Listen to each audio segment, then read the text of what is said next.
Welcome to the Scene Snobs podcast.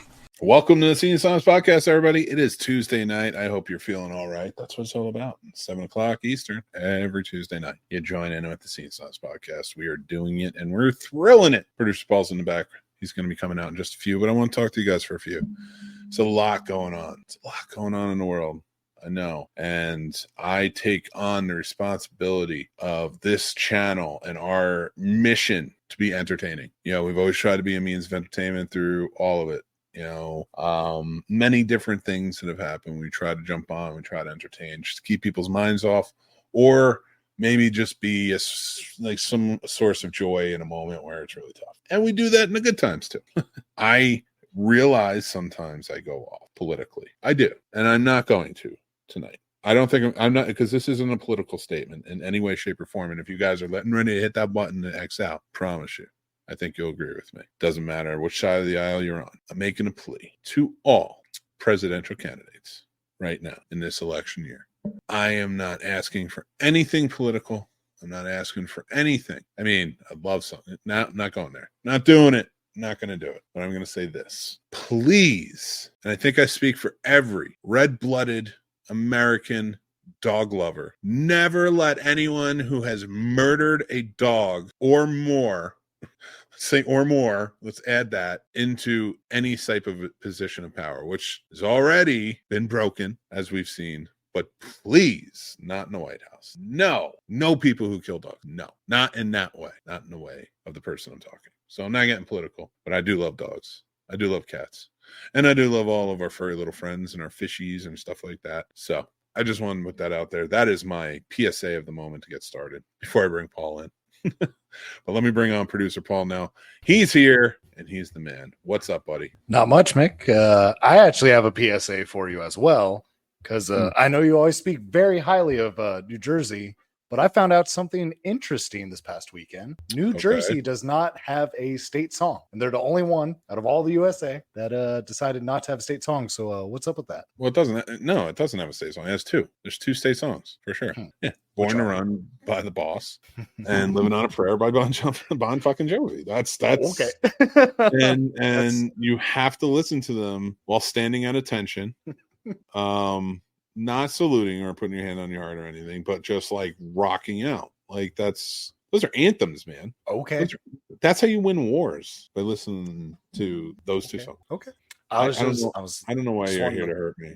Listen. I just want everyone to know, because I was curious, and I'm always trying to find things to debunk the greatness of New Jersey. There's the no dumpster state fire song. It actually is. There's none. Who picks these? Where are these people that pick these things? I want to pick these things. And all right, what do I choose? While you're thinking about it, I also want to state to all of our audience members, I'm not saying that any of the Bible Belt songs are good. Like, we need to renew our state songs, because they are pretty not graceful about the racism in them. But at least we have one. Let's go through. I want to go through each, and that's going to be where we start tonight. That's going to be our topic tonight. State songs, list of the fact that they're all right. Alabama. The song is by a composer, lyricist Julia S. Tutwiler. Alaska's Flag is the name of the song for Alaska. No wonder New Jersey opted out. They probably wouldn't let them have anything good. They didn't know how to sing about trash. Arizona has Arizona by Rex Allen and Rex Allen Jr. and the Arizona March song. I don't think you should be able to. Oh God, Arkansas tripled down on that. They have 5. Arkansas by Eva Ware Barnett. Arkansas, you run deep in me. I did. Like I said, I'm not saying others are better. I'm just stating. God damn it. Listen, I am not putting down the great state of Arkansas or any of those states. Like there are some wonderfully true. I've met people from Arkansas. I've met people from all over. So I'm not putting down the state. That's a hell of a song title. So by today's standards, I'm sure it was picked in 1987. It was. I don't know about you. The state historic song is Arkansas Traveler. There's another one called Oh Arkansas. Hold on, I can't see this. I gotta put my all right. California says "I Love You, California" by Abraham. No, there's no way. The California state song is "I Love You, California" by Abraham F. Frankenstein. Was the composer, and the lyricist was F.B. Silverwood. Now I realize I said the F.B. Silverwood as importantly as I said the Abraham F. Frankenstein, and that was for Silverwood's his purposes. But Abraham F. Frankenstein is the greatest name. Is Frankenstein a real name? Apparently. I love this. Colorado. I'm only in the C's. Let's do it. Where the by the way, this is not where I thought this was going. Colorado, where the combines grow. Oh, Columbines grow.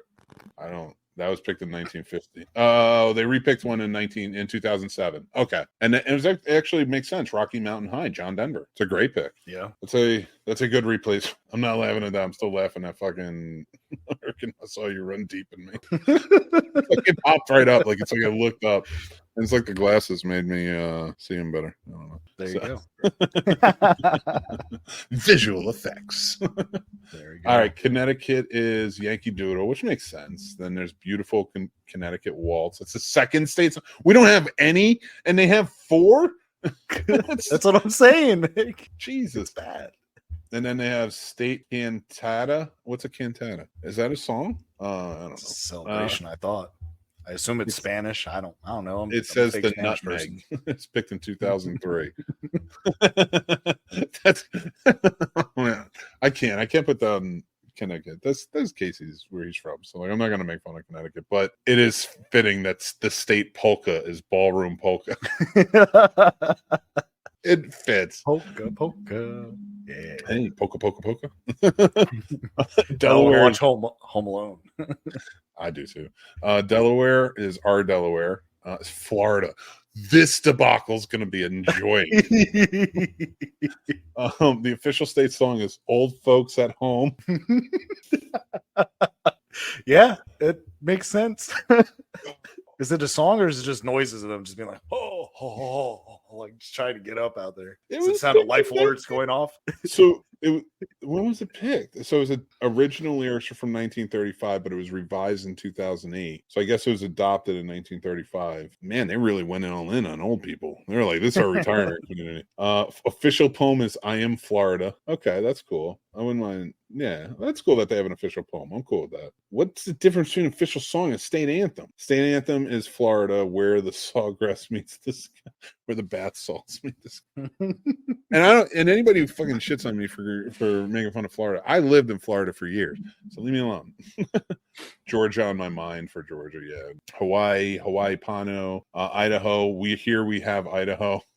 That's like the most boring song title I've ever heard. Illinois is just straight up. Illinois is just like Illinois is naming their songs Illinois. Indiana. How is Indiana not picked a Michael Jackson song? On the banks of the Wabash, far away. Cool. Iowa, the song of Iowa. The official companion state song is "Make Me a World in Iowa." Isn't that where your family's from, right? Yeah, that's where. Oh, okay, I've seen some of those pictures then. Okoboji, Iowa.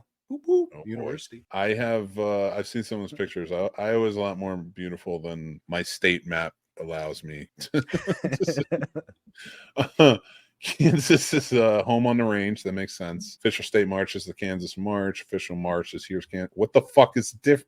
I'm out. Kentucky, my old Kentucky home. Makes sense. Bluegrass song is "Blue Moon of Kentucky." Why not just make one the song?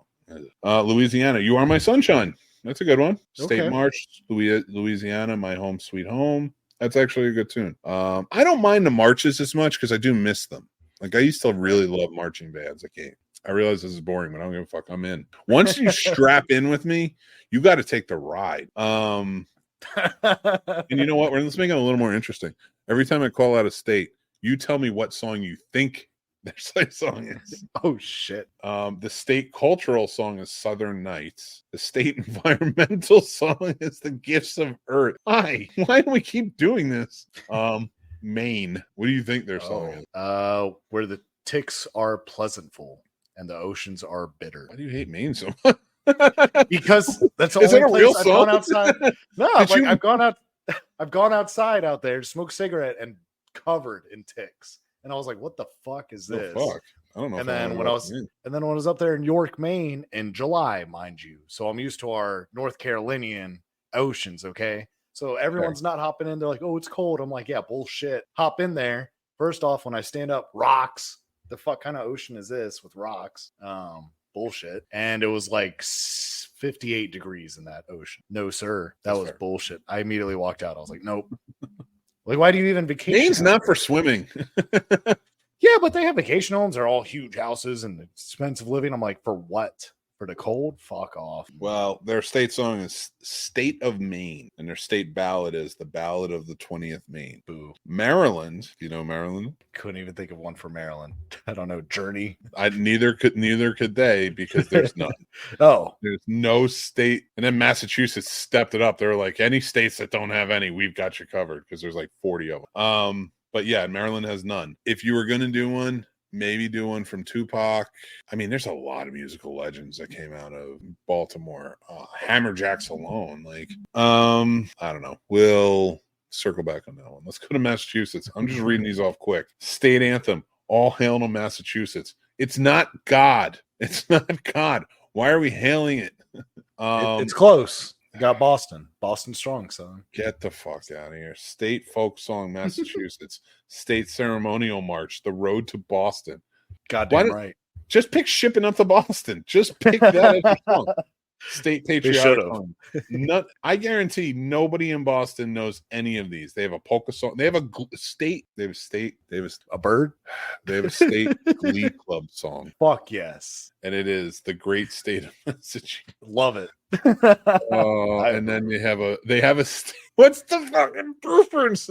The state patriotic song. Yes, Isn't the whole point of it would be patriotic to the state? There's a patriotic to the nation. Well, it says Massachusetts. No, it's the state patriot. First of all, the state anthem is All Hail Massachusetts. Then the state ode is Ode to Massachusetts. The state ceremonial march is The Road to Boston. The state folk song is Massachusetts. And now the patriotic song is Massachusetts because of your land is free. Because of you, our land is free. So boom. So I'm not, I mean, again, met a lot of great people from Massachusetts. I'm not putting Massachusetts down. Mm-hmm. But is it just that every time there's a song made with the word Massachusetts in it, you just add on another state song? Are you just collecting state songs? Can I write a song about Massachusetts? Yes. And become a state, have it become a state song? Yeah, why not? Just throw Tom Brady in there at some point. Good to go. Gold. Michigan, an official state song, My Michigan, as written by Dan and Tim. Minnesota, Hail Minnesota, another one. Mississippi, or one Mississippi. Again, so many. Like one Mississippi, two Mississippi. Missouri, the Missouri Waltz. Montana is Montana. Nebraska is beautiful Nebraska. Nevada, home means. This is why New Jersey doesn't fucking have one, because we don't care about this shit. Wait, whoa, no. Oh, I'm in a different state. What is it about the New England that's just like we're going in on all the songs? Because I got to Nevada, they have home means Nevada, and then you have New Hampshire with like 8 songs. The official is Old New Hampshire. Then they have another official called Live Free or Die. Yeah, that's on their license plates. No, I mean, I get where it comes from. My problem is, what are you doing? Like, why do you riding with seatbelts? Like, why do you have to have 2 official state songs? First of all, one of those official state songs, when it was made an official state song in 1949, and then again in 1977, how does that work? How do you reinstitute a state song? And then again 40 years later and they got the next one, and then they have 1, 2, 3, 4, 5, 6, 7, 8. They have 8 honorary songs. All of them have New Hampshire except for one that says The Old Man in the Mountain. I'm out. New Jersey definitely has a state fucking song. It is I'm going Living on a Prayer by Bon Jovi. I don't think you can just decide one. I can decide anytime I want. I can decide anytime. I'm putting it on Twitter. That means it's real. Right. I'm going to put it on Twitter right now. That's fair. The state song of New Jersey is Living on a Prayer. Love it. Make it official. I'm gonna like that tweet in a little bit. Make it official at New Jersey. Why wouldn't you? Why in all that time Was everybody just kind of like, I don't know what's going on? Because they're like, are we even a state? That's why. I don't even think they have an official Twitter. There's just a whole bunch of shit. I don't even live there anymore. I don't know why I'm so in tune with all this, but I did it. Go support that tweet. Let's make it happen. Living on a prayer. All right, I'm done with this list. I don't even care. Well, I guess some people want to know what their songs are. You want to know North Carolina, right? No, it's Darius. It's Darius Rucker. It's good old wagon wheel. No, it's not. What you say? No, it's not. I don't give a shit what you got to say. State. Oh, new developments. Were they a part of the North back in the day? We don't know. You gotta get rid of that rebel. I mean, they were North Carolina, not South, so I could see it. Hey, you know what that means? The old North State. You know what that means? Fighting for the North. I love it. Yep. And I know many North Carolinas get really mad at me, and I love you. I do. I'm fucking with him more than anything. And the North Dakota hymn. Ohio, beautiful Ohio. Have they been to Cleveland? Because they don't have a pandemic of drugs up there. How is the state song? How is the state song of New York not either New York, New York, right, or the Alicia Keys song in New York? Like those are the only two. What is it that are acceptable in my opinion? I agree. Those are the only two, and the Jay-Z version maybe not, because we don't know what the fuck's going on. So let's not make that so right now. Let's see what happens. Let's hold that for the future. All right, the rest of this just kind of is like, South Carolina was straight up like Carolina. They win. They forgot they were South. Idiots. The state song of Rhode Island is Rhode Island. It's for me. Yeah, that one guy who sang the song, that's who it's for. The whole state. How's Oklahoma's song not Oklahoma? Oh, it is. Okay. You judged them so hard. Ohio. Okay. I understand. I don't understand the geographical reasoning for this song, but Ohio has a song. It's an official rock song called "Hang On, Sloopy." I love that song from 1985. Is it real? Hang on, Sloopy. Sloopy, hang on. Is that the song? Yeah. Why is that the Ohio song? Are they from Ohio? And yeah, maybe. Then all right. But then my Bon Jovi theory holds weight. So shut up. But it's not factual. It ain't on Google yet. It's got to be on Google. Oh, no. It's right here in my mind. It's a state song. That's what it's going to be forever. What's Texas? Texas is straight up. Texas is like, we had it since 1929. Go fuck yourself. It's got to be that Stars at Night or Big and Bright, right? No, it's Texas or Texas, which they'll never make it anything. And I get that. I do. Again, Texas gets better rap. It is a beautiful place. And I met many good people from Texas. Best food. Get barbecue and Mexican down there. It's really good food, but they definitely have top flat. Well, here's the thing. So when I'm talking best food, now you brought me on a whole new train. A whole different outfit. People are waiting for our found footage. Yeah. Real quick, when I'm talking about food, I'm in terms of like area. It's the genre or whatever of you want to call it of food that's in that area. So yeah, Tex-Mex is top 5, top 3, easy. Probably even number 2, but it's so hard because like I love burgers so fucking much. I love mozzarella steak. I love Americana food. Okay. That's why I look the way I do. And you go to the gym, so there you go. I still eat the same. That's why I still look the same. I just look like dried Play-Doh. That's all I look like now. I'm just not moist Play-Doh. It's just dried Play-Doh. Still Play-Doh. You don't look like relax there. Let's get into the main topic though, because I am excited for this one because you this kind of birthed from you came along with this one, and we were talking found footage. Yes. And I wanted to talk about the different types of found footage that we really like. We drill down when it comes to horror, especially. But found footage, by the way, isn't just a horror genre, but primarily. So I wanted to take the time to think about it and look at it from the perspective of, can we break down found footage? Have we gotten to a point with found footage, the genre in a whole, can have its own subgenres? Yeah. There's precedent. There's other genres that do that. So I'd love to hear your take on it, especially considering this like idea came from you. So I think, the one that we're most familiar with is always going to be first person found footage. Typically that's how it goes, but a lot of times they'll mix up sometimes surveillance type footage or even stuff from news. If you think of Day of the Dead, a lot of it's clips from news stations covering things. So I'd say news footage. Sometimes you get mockumentaries or documentary type styles. So I think there are. Go ahead.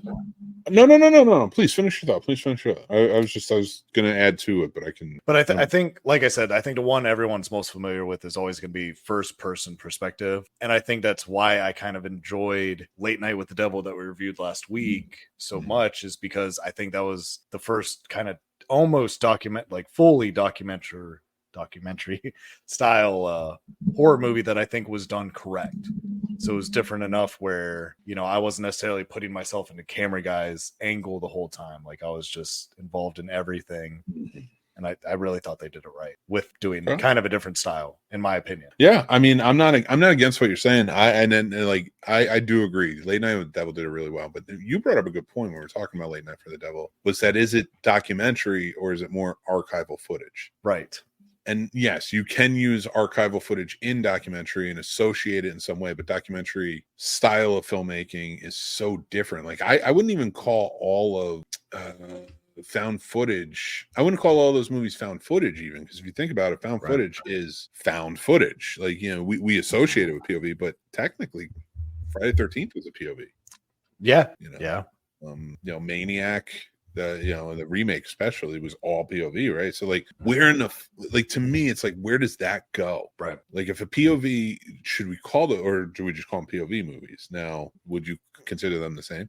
I almost won't, because then you'd have to call movies like The Host or Unfriended or things like that. You'd have to just straight up just call them only POVs. And I think they're kind of still a different category just because it's different cameras with different people individually being filmed, but it's not just straight POV. So I feel like you'd have to differentiate somehow. And that's, it's funny you mention that, because I would count them under the found footage blanket. But if you really dig into it too, but you're right, like you almost want to call that Zoom footage. If you're going to a subgenre, because it's like a whole new thing. Those movies are really only existing in the last 5 or 6 years. Right. When was it really tried? I think they're succeeding where fear.com failed. Right. Yeah. And that's a deep cut for anybody who not traditional horror fans, but I do I think found footage became hugely boasted after, of course, the Blair Witch Project. Yes, fantastic. But where does that movie work? I like the movie, don't get me wrong. As a movie, I've always liked that movie. I can watch it and I can enjoy it, so I'm not taking away from it. And I don't want to pull away from anything. And I know there's some controversy going on with the movie right now, but it was only found footage. Of course they filmed it as found footage, but what really sealed that deal, I think in my opinion, was the marketing. Oh yeah, absolutely. There's nothing about that movie. If you take away the internet marketing and everything they did, that movie's not doing as well. No, yeah. And I think that's why it succeeded so much in the time, because their marketing team did it right to where news stations were covering it, thinking those kids were actually missing. They didn't know at first. It just tells the times that the internet was just so kind of new to everyone that, there wasn't easy communication. So they saw those flyers up at a lot of those colleges saying, oh, these teens are missing. They're like, oh, we got a news story. So half of their marketing was almost done free of charge just by people covering stories that they didn't realize just yet that weren't factual. And I commend them. Whoever was in charge of that marketing meeting or in charge of that team, they did a phenomenal job. I hope they got a fat paycheck. I hope, kudos to them, because I can't imagine.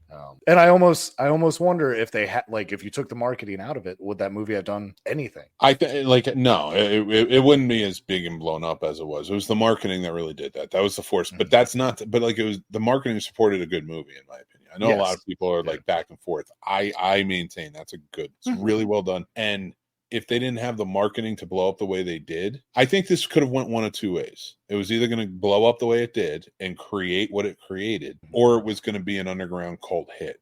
People find the website, start watching the movie, and they're like, holy shit, is this real? This is something you would have found on tape, maybe DVD, in the horror section. Mm-hmm.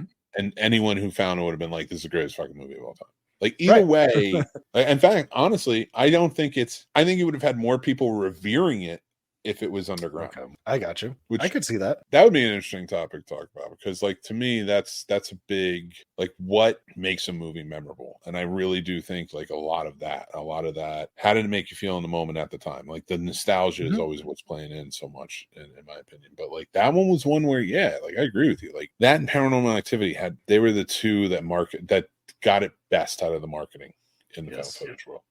Absolutely. But even then, there's a lot of stuff that just doesn't. They played to the times too, because I will say, especially with Paranormal Activity, I thought it was smart as hell when they used security cameras as a lot of the footage angles for things. You know, granted they did use cameras, but for a lot of it, for the different rooms and areas, like a lot of people, especially during the time the first one came out, we didn't have all Ring cameras and things of that nature, but a lot of people had ADT or a lot of those big name systems, so they're used to watching those. So I think it definitely makes more of an impact or makes more memorable if you can attach yourself to it, at a certain time where you're like, oh, I've watched that. Like, oh, that'd be scary if I saw this happening on my cameras when I'm going over them. Yeah. And one thing I really liked about that, I mean, but even then, like Paranormal Activity, that only worked because of the time. Yeah. Filmmaking was a little more prevalent. Cameras were smaller and people were picking them up left and right. Especially handy cam, stuff like that. Security cams were like a new fad, especially because they had been around, but like this is really where they were getting good and more digital. So, or like at least digital. So yeah, that I think those are two products. Like the marketing worked because of the time that it hit, right? It just really, like, those are two, like, and I can't wait to see what the next one is, because and it's not just found footage that has this. There's a phenomenon around movies that maybe down the line, like, they're not as beloved, but at the time they made a dent. That's in everything. Friends and Fight Club, is one I can think of, or stuff like that. So yeah, found footage though, like when I think about like the subgenres that go into it, there's so many that are being explored because you have to kind of redo it, because you're never going to catch that magic of found footage again. Right. So, but maybe Late Night for the Devil. Yeah. It's like the next one. I like that archival footage, as you called it. Yeah. We should piece together some ideas for names for subgenres. Just for our own shits and giggles. Absolutely. I'd be game with that. It'd be fun going back through all the found footage movies I've seen and being like, all right, you're here. Like 90% this. All right, you're this. Where would you put the Poughkeepsie tapes? I'd put that straight POV. Just but it is footage. He's filming everything. So it's like, see what I mean though? Like, it like, because like if you count the marketing that went into Blair Witch for the effect of it being found footage, you have to count, like, in my opinion, you have to count that when you're talking about movies like that, where you're just like, but it is found footage, even though it fits more of a POV style of filmmaking. And that's where you're mixing those genres. And I think that hurts movies. I think that hurts, like, because Poughkeepsie Tapes wasn't bad. It was a little brutal. Like, I didn't love it, but like it's not bad though. That's funny that you brought that up, because I've tried making friends watch it and they're like, I've never heard of it, I don't want to watch it. So it's interesting, because that's one I was seeking after for years, because it was supposed to come out and then it didn't come out on time, then it went straight to DVD, and I was like, oh, okay. The trailer made me do it. Yeah, I wanted that perspective, and that's why I look forward to, I forget what the new film is called, where it's from the killer's perspective, and it almost looks kind of like a Friday 13th, but almost kind of esque, but it's from the killer's perspective. You know what I'm talking about? I know what you're talking about. I cannot think of the name of the movie. It's a newer one coming out. Yeah, and I have high expectations for it, because I was like, oh, it's all filmed from the killer's perspective. I was like, this will be a lot of fun. It should. I cannot think of the name of it, but for the life of me, like, it looks like, I saw the poster for it, because it's like a dude who looks like Jason Voorhees from behind, standing by a lake. Yeah. So, and it's got a cool title to it too. I want to see that as well. That got me too. Like, it was funny because like our buddy Sturdy doesn't watch trailers, and sometimes I'm a little envious of him. Right. I got to tell you, I still think horror trailers do it, where they suck me in. Dramas, sometimes. Horror trailers, comedy trailers don't do it for me. I'll check it out. If it if I'm grooving with, like, I should have went into Ricky's Nicky Blind. Why? It was so good. That trailer.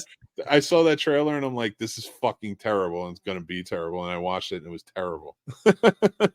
That's why. It was amazing. You are the worst. at this. I don't know why you keep saying these terrible, terrible things. Man, Stop saying Ricky Stenicki was good. You're not going to sell anybody it on was it. so good. It was so good, you guys. Don't. It's okay. He hates. No, he doesn't hate Joy. That's a lie. But it was. Joy. I love Joy. That movie I sucked. know. No, that's not true.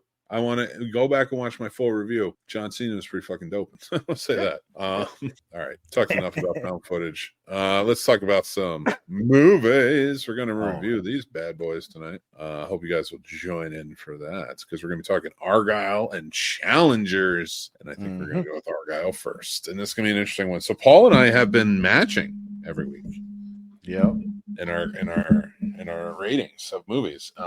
We've been pretty spot on, and we are not this week. Oh, we're not in certain areas, certain respects. So Argylle, the story of a fictional super agent written by a young woman named Ellie Conway, played by Bryce Dallas Howard. She gets roped into the world of espionage through Sam Rockwell's agent character, who they have a very tenuous relationship, if you will. And as you go on, more and more starts to unfold. It's an action adventure of very imaginative levels. And I got to tell you,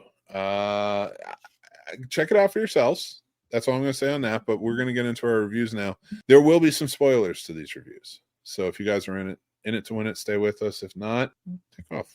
Come back later. Let us know what you think in the comments. We love you, but I get it. But spoilers are coming. Here we go. 3, 2, 1. There you go. And I didn't put anything up on the screen, so get over it, people. Still gave you seconds. Still right. Argylle wanted to like this movie. Could not bring myself to like this movie. Huh. Okay. I didn't hate it. There's a lot of points I give to it. Anytime Sam Rockwell was on the screen, chewed up every bit of scene he was in, which he does with everything. If Sam Rockwell's in it, it gets an automatic point because you're going to have a great performance from Sam Rockwell, right? And he's almost as good enough an actor to get 2 points, but I couldn't do it with this. Every actor in this I respect and I like. I like Bryce Dallas Howard. She's a great actor. She's proving herself to be a great director, like her dad. Probably, honestly, maybe better. In some respects, in her look and visual style. I don't know what happened with this movie. I like Matt Reeves. I love the director Matt Reeves. I love the Kingsman. Every Kingsman I've enjoyed. This movie, I'm going to perpetuate, and that's why I'm not letting you talk yet. It's because I have to perpetuate a conspiracy theory, and I don't want you roped up in it because it could get me killed. And I think we all know who's going to kill me if somebody kills me. So not you.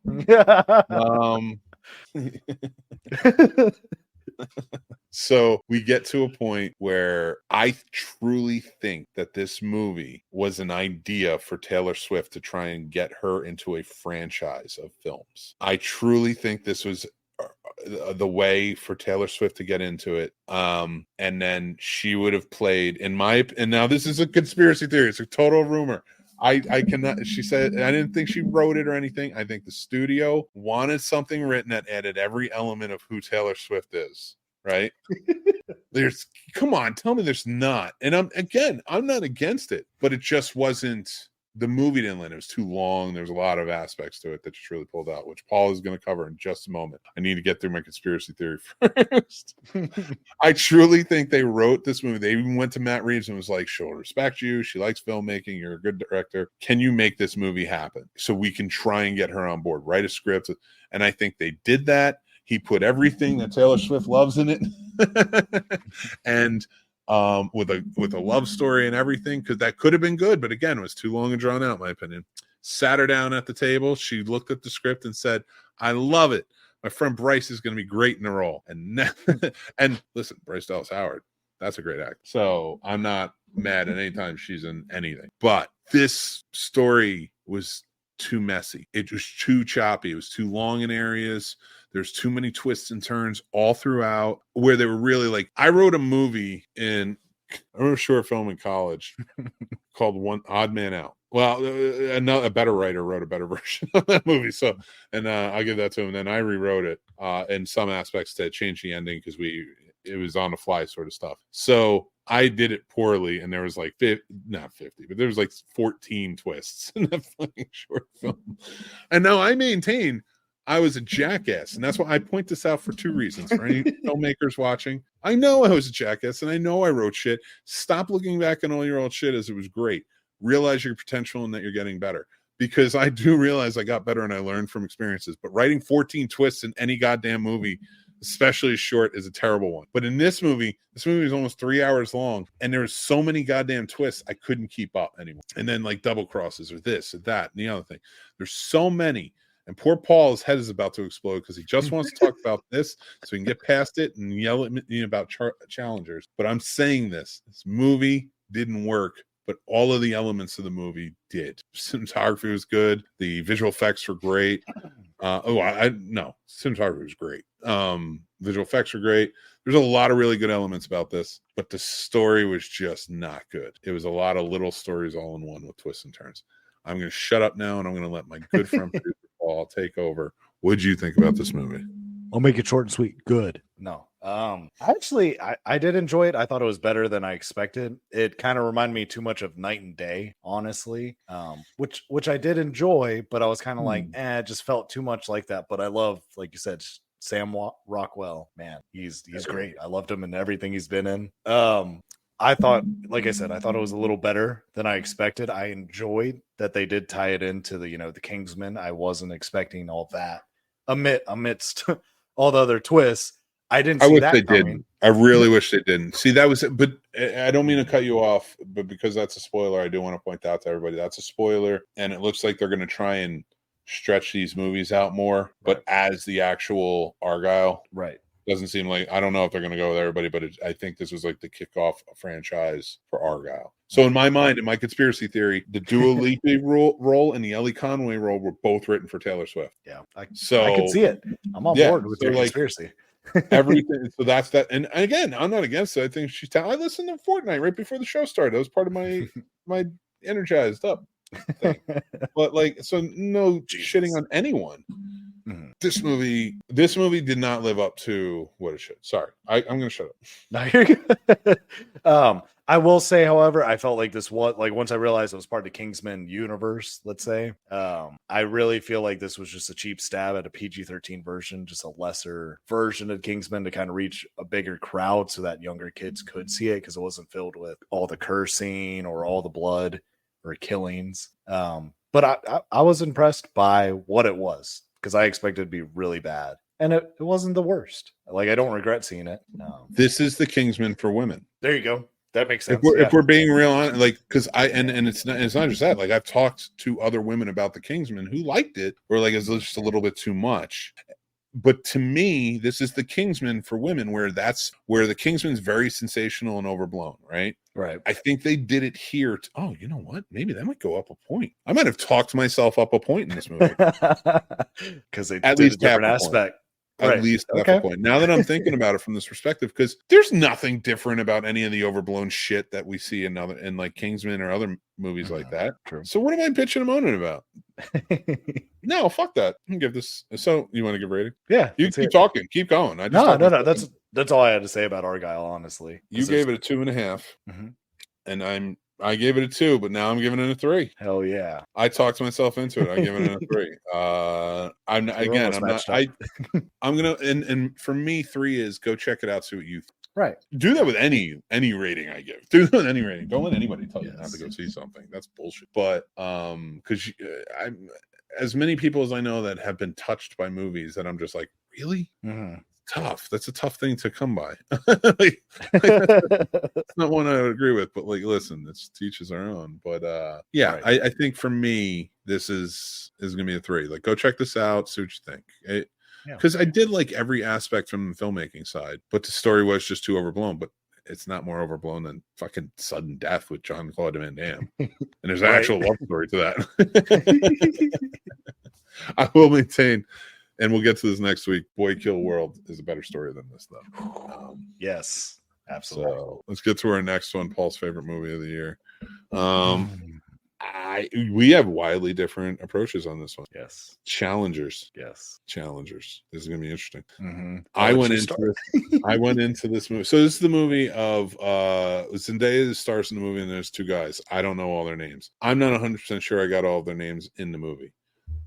She's first off, I'm going to say her performance is fantastic. She gives an amazing performance in this, and there's not a bad performance in it, but she shines above everyone else. Like I don't know if they did that by design or she got this role, or she doesn't really have to audition, I'm sure, but she was offered this role and it was just like she was just ahead of everyone. So I got to give it to Zendaya. She's a great actor. This is the story of her as an up and coming tennis like phenom, like a straight up star in tennis, and she's aggressive, she's very competitive. And then there's two best friends who are up and coming like tennis stars themselves, phenoms, but they're doing doubles, but they're also doing singles. The whole movie is told behind the backdrop of them meeting 13 years later in a big tournament. Finally for the championship, big tournament, going back and forth with each other. And you start off at this point, and Zendaya is right in the middle. It's beautiful imagery. I gotta give it to the cinematography of this. It's beautiful imagery because they play it up a lot in the movie and it works. And she is right in the middle, looking amazing. And that is a point of this. I'm not just commenting on her as her looks. Her look and style is a part of her character. So I want to point that out. So like her being there, everything is decisive and calculated to how she does things. So as you can see, I'm praising this movie quite a bit. But the whole movie is told between the backdrop of these two former best friends who now hate each other.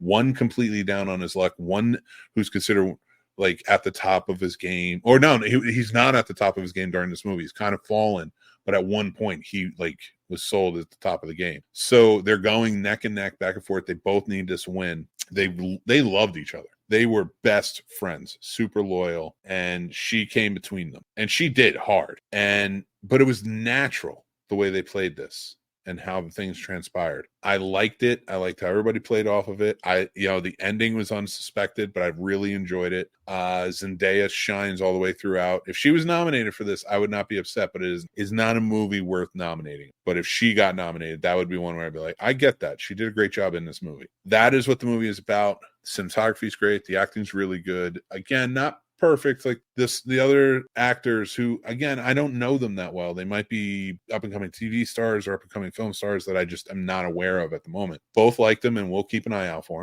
them. So everybody was good, but there's few things about this movie that kind of threw me off a little bit.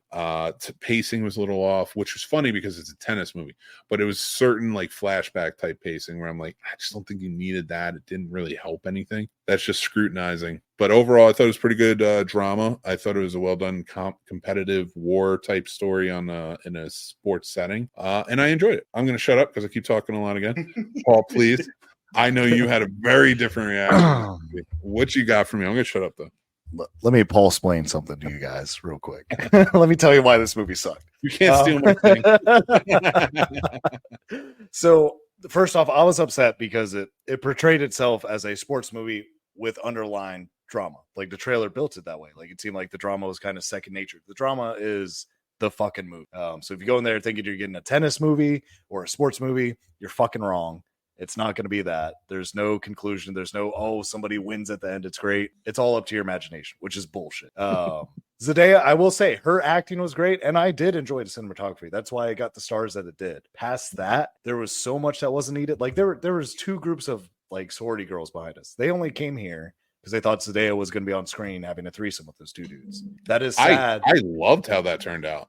But that's sad that you came to a movie just for that. That's what I'm saying. If that's the crowd they got, or all the money they got was from sorority girls thinking that's what they were getting, that's I got to be honest. If I and no, I'm cutting you off, and I'm sorry. And anybody who hates me doing that, Paul, please. We are. He knows who I am. So, that's what I liked. I liked how it turned out in the movie. Right. That's so to go back to our found footage from, if you're listening to this as a clip in our podcast, we're talking about found footage. So please check that out. But in the found footage conversation, to me, it's similar here. Whereas the marketing really helped those two movies and put them above so much more. To this, I would say the marketing diminished this movie. If it didn't do well, which I don't know for sure, I should check that out before I talk about it in any way, shape, or form. See how much it actually made. But if it did diminish in any way, it didn't do well. Honestly, it's got a great rating on both. I think it's a great movie. I don't trust Rotten Tomatoes; they suck. But it is not for kids. There's sexual themes to it, but it's not overly sexual like the trailer makes it out to be. And I think that hurt it a lot. Right.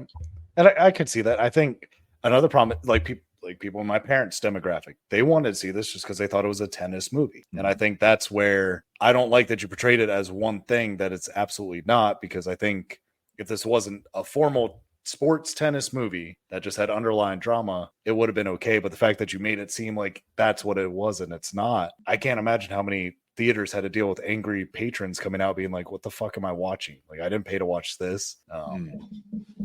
And like I said, I just didn't care for all the back and forth, because it's just a girl comes in, pits two best friends against each other, sleeps with one, dates him, leaves him, directly goes to his other best friend, cheats on him. You are really leaving out significant reasons for those things.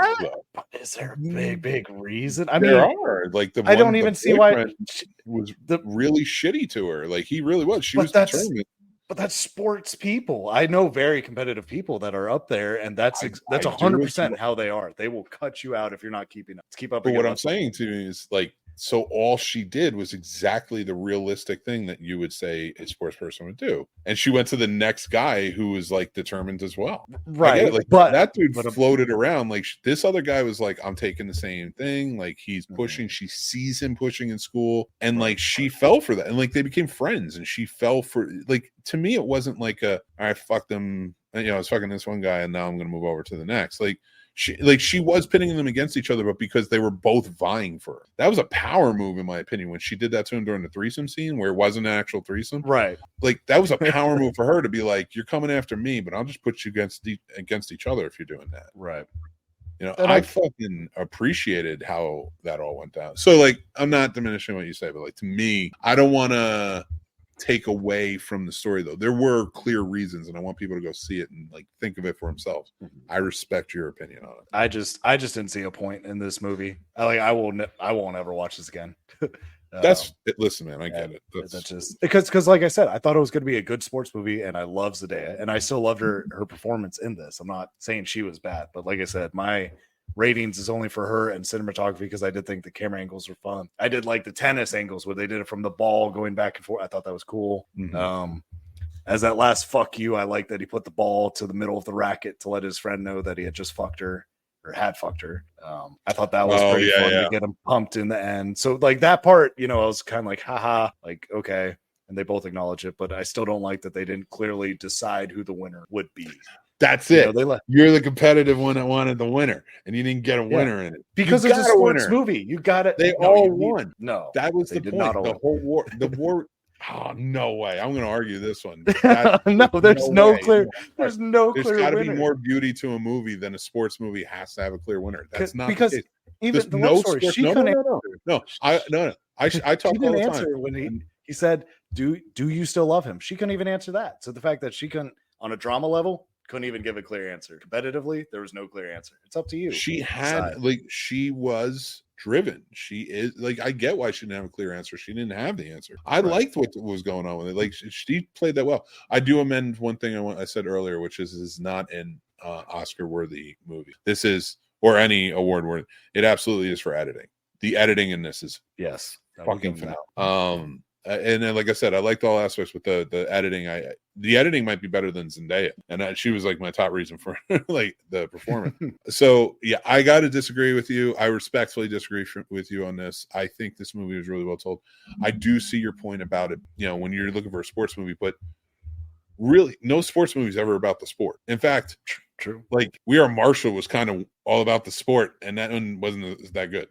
You know, like, so you're right. Like, if you are going to see a movie about tennis, maybe pick out a movie where they're about a tennis star. This is a straight up drama. This is not a sports movie. And I just really enjoyed it. I thought this was really well done. I gave it a 3.5, and Paul gave it a 1.5. As you can see during our argument, during this argument, we completely disagreed, and that's okay, because that's perfectly fine. Just like if you disagree with me or you disagree with Paul, what do you think? Sound off in the comments. Well, let's finish. Let us. No. You get your ass in there. What are you? No. I was just saying, I'm really curious in the comments. Like, I'd love to see where. Like, maybe I'm wrong. Maybe I'm one of the few that was like, you shit on. I'm just curious. I don't think either one of us are wrong. Well, Rotten Tomatoes and the audience score rated it way higher than I gave it. So, or maybe you're maybe wrong. I'm off. Yeah. I'm the problem. What? Maybe you're wrong. Let's get some Mick's movie pick for this week. It's from 1938. If you guys had a chance to go check out the classic Snobs film history movie from last week, then you know what this is. I don't always pick that, but The Adventures of Robin Hood, starring Errol Flynn from 1938. Still, in my opinion, one of the best versions of on-screen Robin Hood ever. It's a great tale, great acted, great action, the whole nine. Go check it out. Technicolor really pops in this movie. I absolutely love it. Really fun performances in it too. Basil Rathbone plays the sheriff. Errol Flynn popping, and if you don't know him, he played Sherlock Holmes in the early Sherlock Holmes movies.